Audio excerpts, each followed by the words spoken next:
in a sense, like some of the anti-Semitism in the New Testament is really anti-Jewish elitism, not anti-Semitism. But by the Middle Ages, it was being spun out in defense of full-on anti-Semitism. Now, there is some full-on anti-Semitism in the New Testament. Most particularly, you look at there's an interpolation in 1 Thessalonians 2, and then you can look at 2 Thessalonians that backs it up in a way that backs up the same sentiments.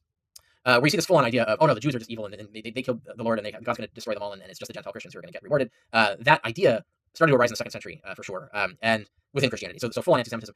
Part of that is driven by the two Jewish wars. You have the one in the 60s AD, and then you have another one under Hadrian in the 130s. And by that point, the Jews were basically on Rome's shit list, so that it became the enemy of my enemy is my friend scenario, so that Gentile Christianity could sort of protect itself by becoming anti-Semitic. So like being more anti-Jew, like, no, it's those guys are terrible, would get the Romans off the back, right? Like that was the idea. But then of course it got worse and worse and worse, and then by the Middle Ages you have like pogroms and stuff, and like but it really did grow out of this need of the Christians to separate themselves from Jews because of the political situation, and that even they built on the sort of anti-Jewish elitism, so being opposed to the Jewish elites, like the criticism of the Jewish elite became criticism of the Jews altogether.